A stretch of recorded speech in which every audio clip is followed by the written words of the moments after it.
En la clase de hoy vamos a ver una de las reglas más usadas en las carreras de ingeniería, la regla de la palanca. Esta regla, siendo de las más importantes, es también de las más sencillas. De hecho, quiero empezar el vídeo diciendo que la regla de la palanca no hay que memorizarla, hay que entenderla. Así que deja el lápiz o boli o lo que estés usando para tomar apuntes, ponte cómodo y presta atención.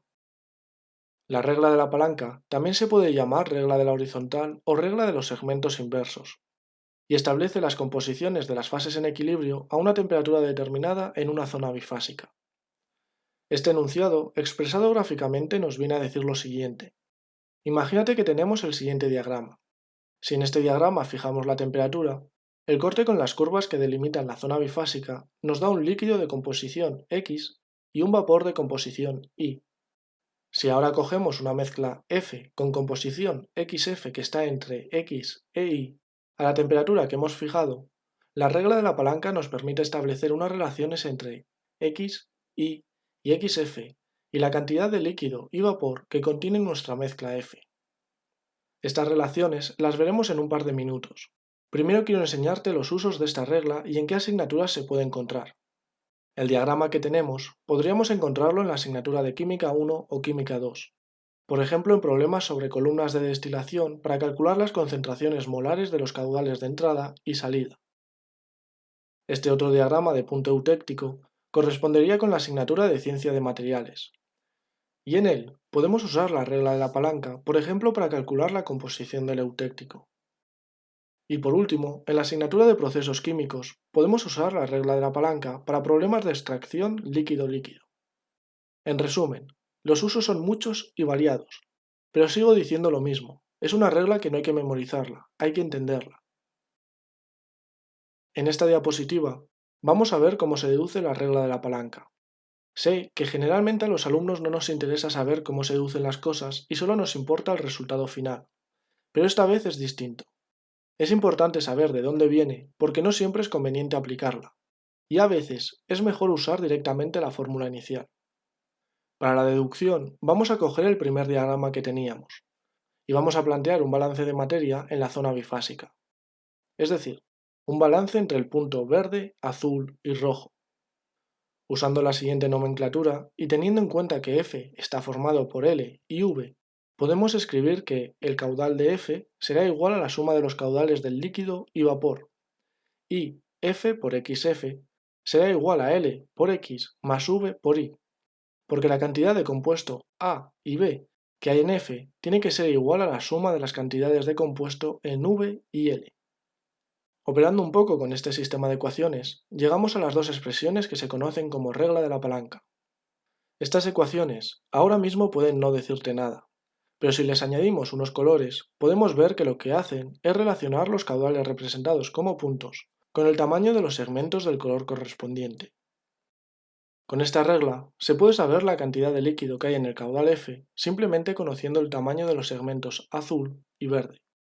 Y de la misma forma, se puede conocer la cantidad de vapor que hay en F conociendo el segmento azul y rojo. A modo de curiosidad, quiero que pienses qué pasaría si en esta misma gráfica aumentamos la concentración de B en F.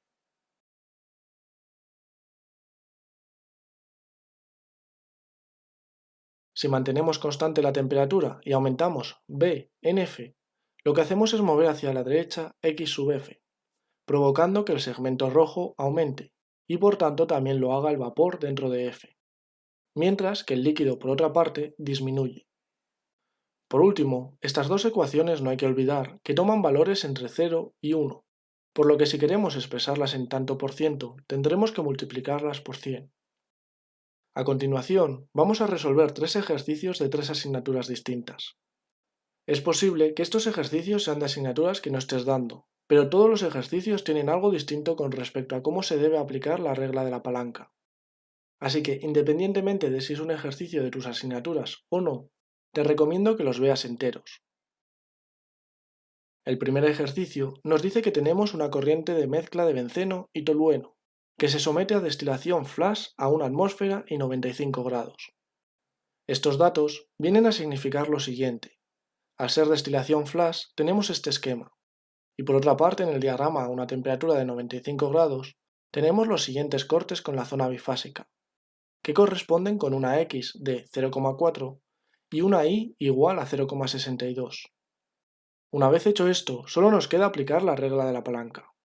El caudal del líquido entre el caudal de la mezcla es igual al tamaño del segmento verde entre el tamaño del segmento azul. Y el caudal del vapor entre el caudal de la mezcla es el segmento rojo entre el azul. Sustituyendo y luego operando, llegamos a los caudales L y V. El siguiente ejemplo que vamos a ver es un ejercicio de ciencia de materiales. Si estás cursando esta asignatura, sería bueno que intentases resolverlo antes de ver la solución.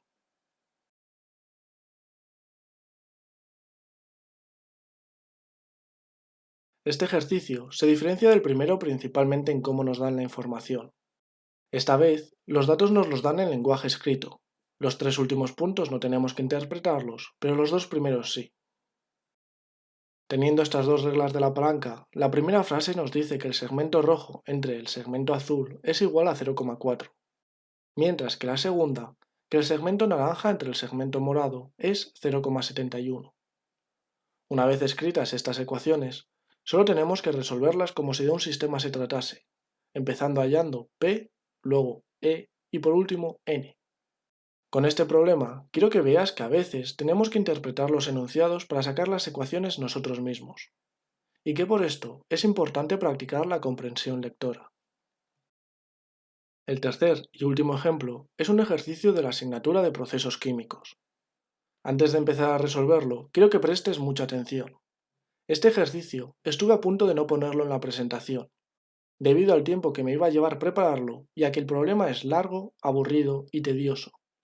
Pero, y ahora escucha bien, te puedo asegurar que de los más de 50 ejercicios que he mirado para incluir como ejemplos en este vídeo, es sin lugar a duda el más completo e importante que he encontrado.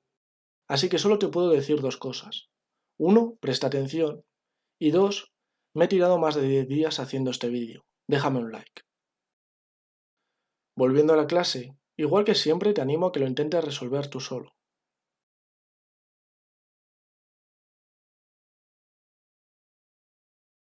En este ejercicio, el enunciado nos da los datos de las corrientes F y S en fracciones y caudales másicos. Sin embargo, el diagrama lo tenemos en fracciones molares.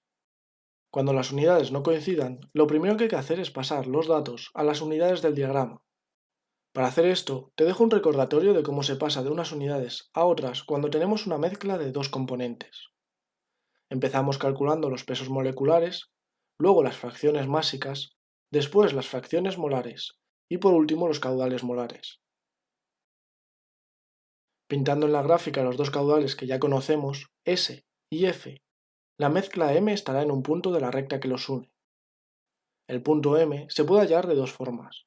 La primera aplicando la regla de la palanca y la segunda mediante un balance teniendo en cuenta que M es el resultado de juntar S y F.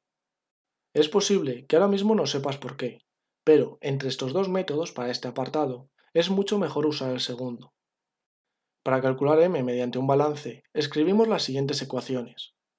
En la segunda ecuación tenemos que escribir el equilibrio con respecto a uno de los componentes de la mezcla, etanol, benceno o agua. En este caso hemos cogido etanol, pero daría igual cuál coger.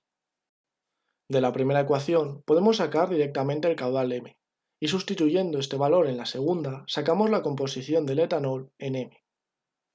Para representar M en el diagrama, solo tenemos que buscar el punto de la recta que une S con F, que tenga una composición de etanol de 0,2. Y una vez que tenemos este punto, podemos mirar en la gráfica la composición de M con respecto al benceno y al agua. Otra forma de calcular estas dos últimas fracciones molares sería escribir esta ecuación con respecto al benceno y al agua, y, más tarde, resolverlas. Aquí, quiero que te fijes que los resultados obtenidos son similares pero no iguales. Sin embargo, esto no significa que uno de los resultados sea correcto y el otro no. Lo que pasa es que el método gráfico es un método aproximado. En los ejercicios de este tipo, la solución más que un número suele ser un intervalo, y mientras tu resultado esté dentro de este intervalo, es correcto. Como había dicho antes, este ejercicio también se puede resolver mediante la regla de la palanca. Suponiendo que conocemos dónde va a estar M y pintando los segmentos, podemos construir las siguientes ecuaciones. Y es aquí donde está el problema. Si aplicamos la regla de la palanca, llegamos a un sistema de ecuaciones de dos ecuaciones con dos incógnitas. La diferencia con el apartado anterior es que antes teníamos una ecuación con una incógnita y otra ecuación en la que teníamos que sustituir la incógnita despejada de la primera. Sin embargo, ahora tenemos un sistema que nos va a llevar tiempo resolver. Lo que quiero que entiendas es que la regla de la palanca, como cualquier otra regla, es una herramienta que tenemos a nuestra disposición, y somos nosotros los que tenemos que decidir si es conveniente usarla o no. Si nos dan la composición y caudales de los extremos y nos piden el punto de mezcla, es más rápido usar el balance. Y si nos piden los caudales de los puntos extremos y nos dan el resto de datos, es mejor usar la regla de la palanca. Para el resto de casos, depende del ejercicio, pero generalmente es mejor la regla de la palanca. En cuanto a cómo se calculan las otras dos fracciones molares, podemos hacerlo mediante ecuaciones o gráficamente. El siguiente apartado nos pide que calculemos los caudales y composiciones de R y E. Esto equivale a separar M mediante la siguiente recta. Las composiciones de R y E se sacan directamente del diagrama.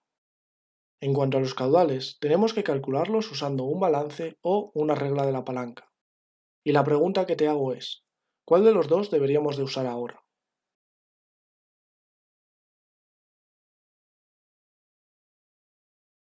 Como nos piden los caudales de los puntos extremos y tenemos todos los demás datos, es más rápido usar la regla de la palanca. Construyendo las ecuaciones con respecto a las fracciones molares del etanol, luego sustituyendo y, por último, resolviendo, llegamos a los caudales de R y E. En caso de usar las fracciones molares del benceno o del agua, obtendríamos lo siguiente. Como puedes ver, los caudales para cada caso son distintos. De nuevo, el problema es que las fracciones que hemos cogido para R y E no están en una línea recta con M.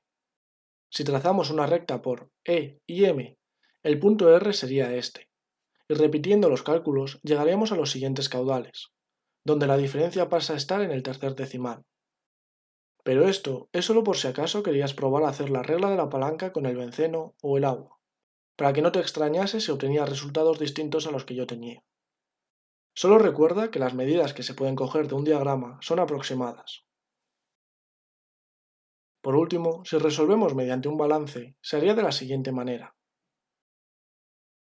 Y con esto terminamos la clase de hoy. Como siempre, cualquier cosa que necesites, déjamela en los comentarios. Espero que la clase te haya gustado y recuerda, estudia para sacar un 10 y sacarás más de un 5.